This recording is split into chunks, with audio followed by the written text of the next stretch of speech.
the infinite. From the beginning of time, man, in spite of his bodily appetites and desires, in the midst of all his clinging to earthly and impermanent things, has ever been intuitively conscious of the limited, transient, and illusionary nature of his material existence, and in his sane and silent moments has tried to reach out into a comprehension of the infinite, and has turned with tearful aspiration toward the restful reality of the eternal heart. While vainly imagining that the pleasures of earth are real and satisfying, pain and sorrow continually remind him of their unreal and unsatisfying nature. Ever striving to believe that complete satisfaction is to be found in material things, he is conscious of an inward and persistent revolt against this belief, which revolt is at once a refutation of his essential mortality and an inherent and imperishable proof that only in the immortal, the eternal, the infinite, can he find abiding satisfaction and unbroken peace. And here is the common ground of faith. Here the root and spring of all religion. Here the soul of brotherhood and the heart of love. That man is essentially and spiritually divine and eternal, and that, immersed in mortality and troubled with unrest, he is ever striving to enter into a consciousness of his real nature. The spirit of man is inseparable from the infinite, and can be satisfied with nothing short of the infinite, and the burden of pain will continue to weigh upon man's heart, and the shadows of sorrow to darken his pathway, until, ceasing from his wanderings in the dream world of matter, he comes back to his home in the reality of the eternal. As the smallest drop of water detached from the ocean contains all the qualities of the ocean, so man, detached in consciousness from the infinite, contains within him its likeness. And as the drop of water must, by the law of its nature, ultimately find its way back to the ocean and lose itself in its silent depths, so must man, by the unfailing law of his nature, at last return to his source and lose himself in the great ocean of the infinite. To re-become one with the infinite is the goal of man. To enter into perfect harmony with the eternal law is wisdom, love, and peace. But this divine state is, and must ever be, incomprehensible to the merely personal. Personality, separateness, selfishness are one and the same, and are the antithesis of wisdom and divinity. By the unqualified surrender of the personality, separateness and selfishness cease, and man enters into the possession of his divine heritage of immortality and infinity. Such surrender of the personality is regarded by the worldly and selfish mind as the most grievous of all calamities, the most irreparable loss, yet it is the one supreme and incomparable blessing, the only real and lasting gain. The mind, unenlightened upon the inner laws of being, and upon the nature and destiny of its own life, clings to transient appearances, things which have in them no enduring substantiality, and so clinging perishes, for the time being, amid the shattered wreckage of its own illusions. Men cling to and gratify the flesh as though it were going to last for ever.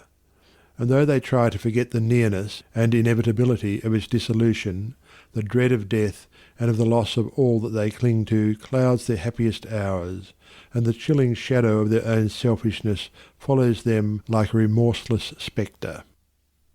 And with the accumulation of temporal comforts and luxuries, the divinity within men is drugged, and they sink deeper and deeper into materiality, into the perishable life of the senses, and where there is sufficient intellect, theories concerning the immortality of the flesh come to be regarded as infallible truths. When a man's soul is clouded with selfishness, in any or every form, he loses the power of spiritual discrimination, and confuses the temporal with the eternal, the perishable with the permanent, mortality with immortality, and error with truth. It is thus that the world has come to be filled with theories and speculations having no foundation in human experience. Every body of flesh contains within itself, from the hour of birth, the elements of its own destruction, and by the unalterable law of its own nature must it pass away. The perishable in the universe can never become permanent. The permanent can never pass away. The mortal can never become immortal. The immortal can never die. The temporal cannot become eternal, nor the eternal become temporal. Appearance can never become reality, nor reality fade into appearance. Error can never become truth, nor can truth become error. Man cannot immortalize the flesh, but by overcoming the flesh, by relinquishing all its inclinations, he can enter the region of immortality. God alone hath immortality, and only by realizing the God state of consciousness does man enter into immortality. All nature in its myriad forms of life is changeable, impermanent, unenduring. Only the informing principle of nature endures. Nature is many and is marked by separation. The informing principle is one and is marked by unity. By overcoming the senses and the selfishness within, which is the overcoming of nature, man emerges from the chrysalis of the personal and illusory, and wings himself into the glorious light of the impersonal, the region of universal truth, out of which all perishable forms come. Let men, therefore, practice self-denial. Let them conquer their animal inclinations. Let them refuse to be enslaved by luxury and pleasure.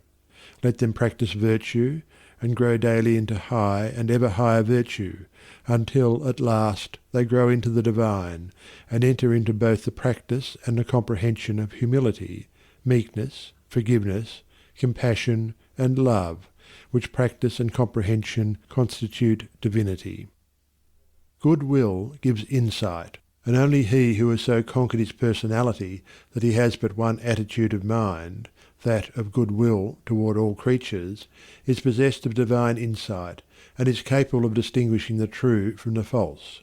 The supremely good man is, therefore, the wise man, the divine man, the enlightened seer, the knower of the eternal.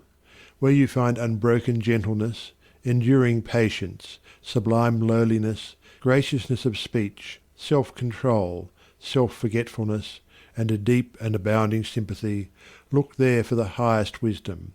Seek the company of such a one, for he has realized the divine, he lives with the eternal, he has become one with the infinite. Believe not him that is impatient, given to anger, boastful, who clings to pleasure and refuses to renounce his selfish gratifications, and who practises not good will and far-reaching compassion. For such a one hath not wisdom. Vain is all his knowledge, and his works and words will perish, for they are grounded on that which passes away. Let a man abandon self. Let him overcome the world. Let him deny the personal. By this pathway only can he enter into the heart of the infinite. The world, the body, the personality are mirages upon the desert of time, transitory dreams in the dark night of spiritual slumber, and those who have crossed the desert, those who are spiritually awakened, have alone comprehended the universal reality where all appearances are dispersed and dreaming and delusion are destroyed. There is one great law which exacts unconditional obedience, one unifying principle which is the basis of all diversity, one eternal truth wherein all the problems of earth pass away like shadows. To realize this law, this unity, this truth, is to enter into the infinite, is to become one with the eternal. To centre one's life in the great law of love is to enter into rest, harmony, peace. To refrain from all participation in evil and discord. To cease from all resistance to evil, and from the omission of that which is good, and to fall back upon unswerving obedience to the holy calm within, is to enter into the inmost heart of things, is to attain to a living, conscious experience of that eternal and infinite principle which must ever remain a hidden mystery to the merely perceptive intellect. Until this principle is realized, the soul is not established in peace, and he who so realizes is truly wise.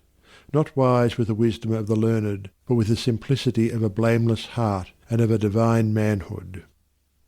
To enter into a realization of the infinite and eternal is to rise superior to time and the world and the body, which comprise the kingdom of darkness, and is to become established in immortality, heaven, and the spirit, which make up the empire of light.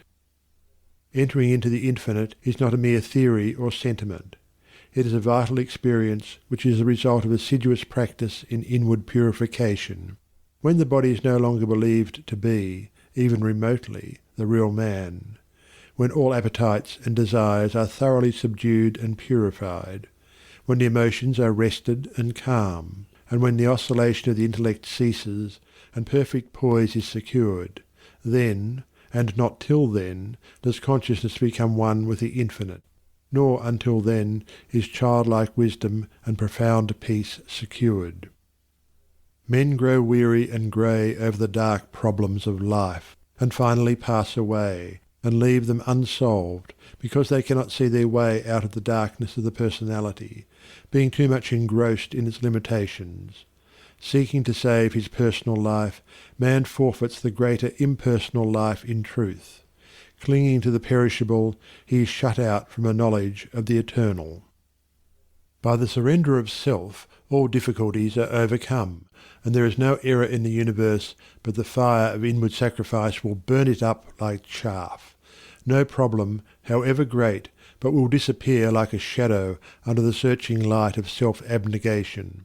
Problems exist only in our own self-created illusions, and they vanish away when self is yielded up. Self and error are synonymous. Error is involved in the darkness of unfathomable complexity, but eternal simplicity is the glory of truth. Love of self shuts men out from truth, and seeking their own personal happiness, they lose the deeper, purer, more abiding bliss. Says Carlyle, "There is in man a higher than love of happiness. He can do without happiness, and instead thereof find blessedness.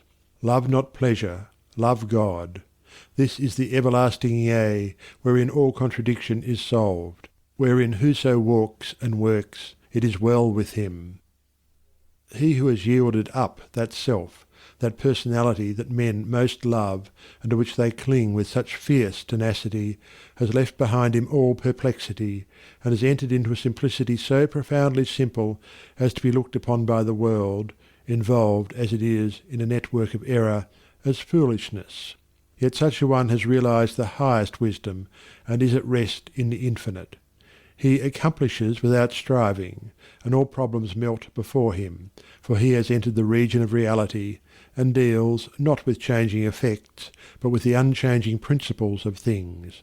He is enlightened with a wisdom which is as superior to ratiocination as reason is to animality. Having yielded up his lusts, his errors, his opinions and prejudices, he has entered into possession of the knowledge of God, having slain the selfish desire for heaven, and along with it the ignorant fear of hell. Having relinquished even the love of life itself, he has gained supreme bliss and life eternal, the life which bridges life and death, and knows its own immortality. Having yielded up all without reservation, he has gained all, and rests in peace on the bosom of the infinite. Only he who has become so free from self as to be equally content to be annihilated as to live, or to live as to be annihilated, is fit to enter into the infinite. Only he who, ceasing to trust his perishable self, has learned to trust in boundless measure the great law, the supreme good, is prepared to partake of undying bliss. For such a one there is no more regret, nor disappointment, nor remorse. For where all selfishness has ceased, these sufferings cannot be, and whatever happens to him, he knows that it is for his own good, and he is content, being no longer the servant of self, but the servant of the Supreme. He is no longer affected by the changes of earth, and when he hears of wars and rumours of wars, his peace is not disturbed. And where men grow angry and cynical and quarrelsome, he bestows compassion and love. Though appearances may contradict it, he knows that the world is progressing, and that, through its laughing and its weeping, through its living and its keeping, through its follies and its labours, weaving in and out of sight, to the end from the beginning, through all virtue and all sinning, reeled from God's great spool of progress, runs the golden thread of light.